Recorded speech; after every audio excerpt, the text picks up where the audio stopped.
Assalamualaikum warahmatullahi wabarakatuh. Baik, perkenalkan nama saya Syarif Hidayat dari Prodi Teknik Informatika Universitas Pancasakti Bekasi. Di mana eh, saya akan menjelaskan beberapa argumen saya terkait upaya pencegahan dan penanggulangan korupsi pada pengelolaan pembiayaan defisit anggaran, pendapatan dan belanja negara APBN atau APBD. Baik, apabila saya ditunjuk sebagai seorang pemimpin dalam pemerintahan, saya akan menerapkan 3 kebijakan yang perlu dilakukan. Pertama, penguatan kapasitas aparatur pengawasan internal pemerintah atau bisa disingkat APIP.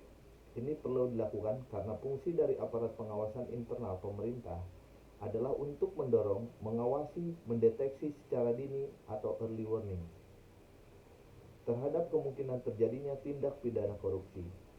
Penguatan kapasitas ini harusnya dilakukan dengan penguatan APIP tersebut dengan skala yang lebih besar.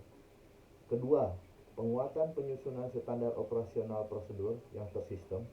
Ketiga, integrasi penindakan apabila terjadi tindak pidana korupsi. Ketiganya menjadi kriteria yang optimal dalam rangka mencegah dan menindak adanya tindak pidana korupsi di Indonesia. Agar pengendalian internal ini efektif, ada 3 elemen yang perlu dipenuhi. Pertama, dari sisi sumber daya manusianya harus memenuhi kapasitas ideal dan profesional dalam melakukan pengawasan. Kedua, terkait remunerasi, sebab finansial yang kuat diperlukan untuk menghindari godaan dari pihak lain. Tidak mungkin individu mengawasi dengan honor seadanya. Ketiga, instrumen kelembagaan yang sepadan dan sejajar antara perencanaan, pelaksanaan, dan pengawasan. Saya mengusulkan harus ada kementerian khusus pengawasan keuangan dan pembangunan yang nantinya akan membina profesi-profesi pengawas dan lembaga ini bertanggung jawab langsung kepada Presiden. Mengapa bentuknya kementerian?